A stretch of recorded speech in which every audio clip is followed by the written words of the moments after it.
Thank you for coming. So I'm going to start with the work I was making at the start of first year, which has been lovingly termed as fragile masculinity sculptures.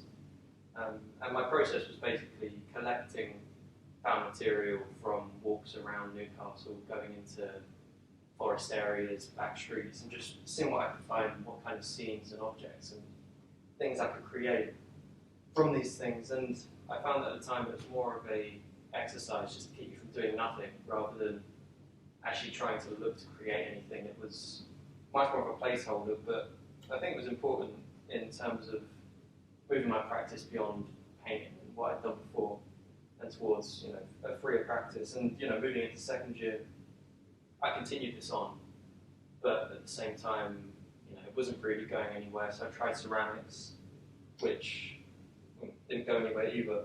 But it just helped me realise what my practice was about and the kind of things I want to achieve, which I think in the long run is a kind of insincerity and wanting to just be playful and free and whimsical to an extent.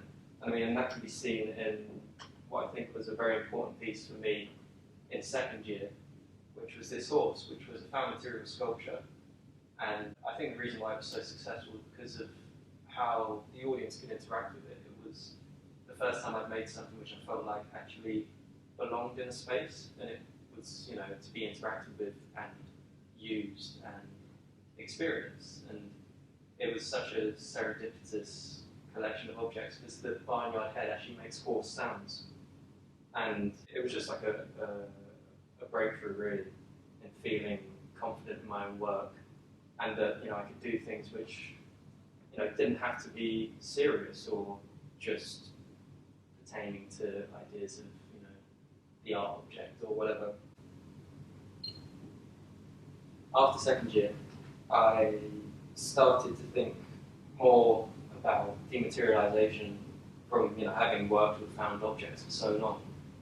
I think that it was only natural for me to want to move beyond that, and the sculptures that I were making again were just a bit more of the same, but there was nothing really significant until I came to this piece, which involved me cutting my own lawn at home in the shape of my grandmother's old front lawn, which is the house on the right, with scissors, as that's how she used to cut her lawn frequently when she lived there, because of no other available means.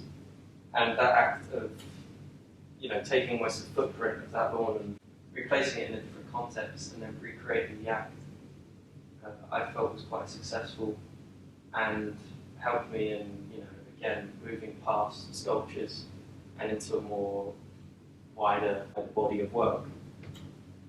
And that using of space and that investigation of old or forgotten or useless acts was then how I started moving forward in third year towards in what way can I make it the most useless, or how can I justify doing something that would be totally useless?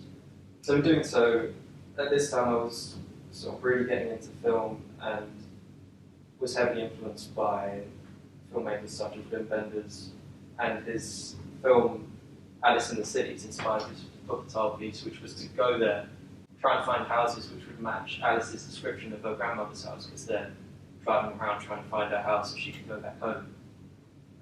So, the idea was I'd go to this place and I'd find possible houses which would fit this description. But in the film anyway, you find out that her grandmother doesn't even live in Wuppertal, so even fictionally, it's a useless act for the two characters. So even for me, to be doing it in real life is, a total waste of time. As is Waiting for the Miraculous, where Baz Janada, when he attempted to sail the Atlantic, he was going from America to Falmouth, and unfortunately died on the way over. His ship crashed. And the idea was to wait at the point where he would come into land and photograph every day for the duration of his trip, which was about 2.5 months, to wait for him to arrive. Obviously, he's never going to arrive. There would have been something nice in that, in just these series of photographs of the exact same thing, over and over again, with the weight of waiting for someone. But then lockdown hit, so I couldn't do any of those things, as you might expect. My response to that was to begin working towards just collecting material, and I was in a bit of a tricky spot because I didn't really know how to make at home, so instead I just decided to gather. And I'd had bits and bobs of writing which I collected over the past year or so, and stuff that I was just writing down, like brief 2-word little statements.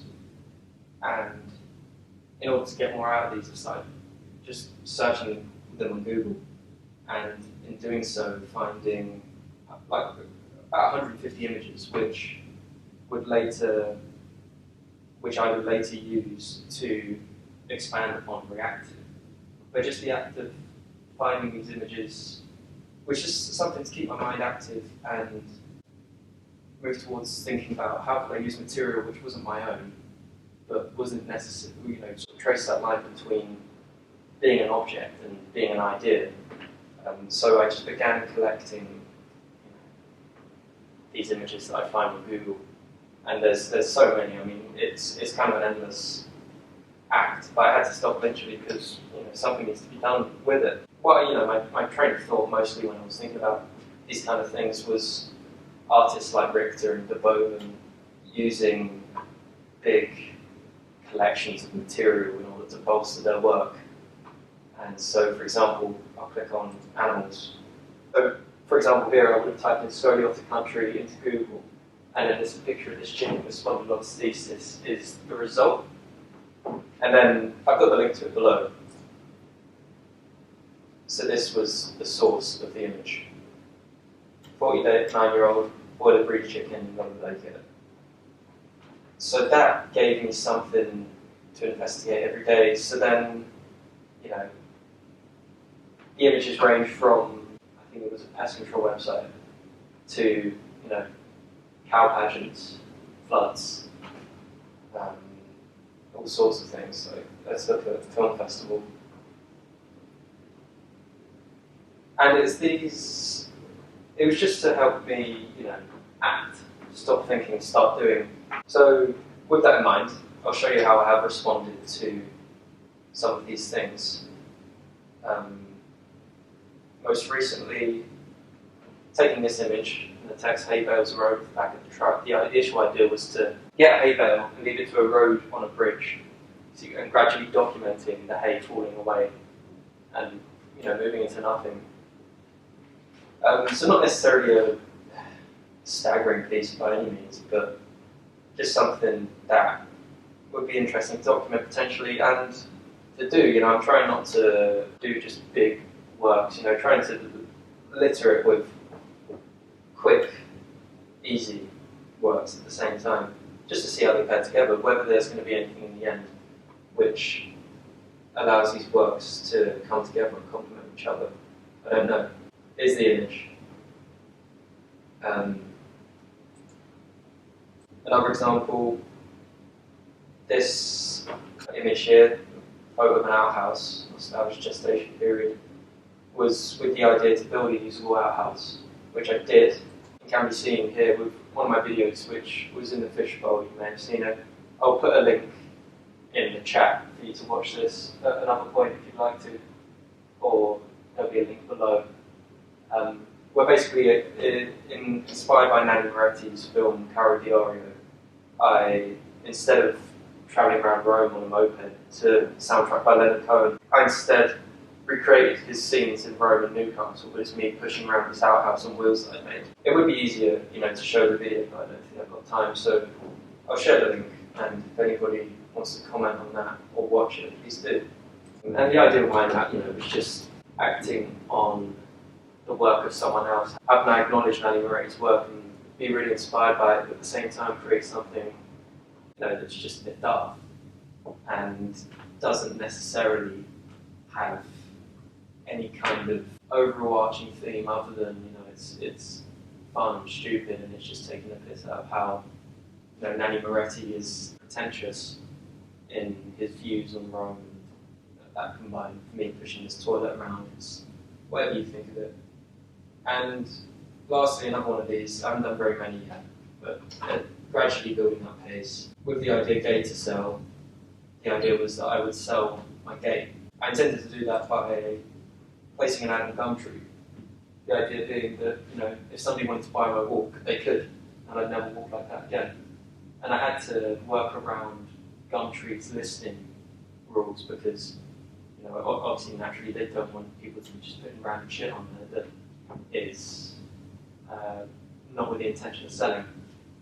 But within, 30 minutes or so, I got a response, and I think that's what really completed the work in just how it's interacting with people, using Gumtree as an exhibition space or as a middleman for my own work. I think it's something to look into for sure, just as external spaces on the internet now, given the current climate. How do we move away from the physical, and how do we occupy spaces which maybe weren't necessarily ever considered as art spaces? But on the whole, my work for the rest of this year is tending to be aiming towards film, responding to imagery, anything I can get my hands on. I'm still not really, I don't really know what to think of it myself.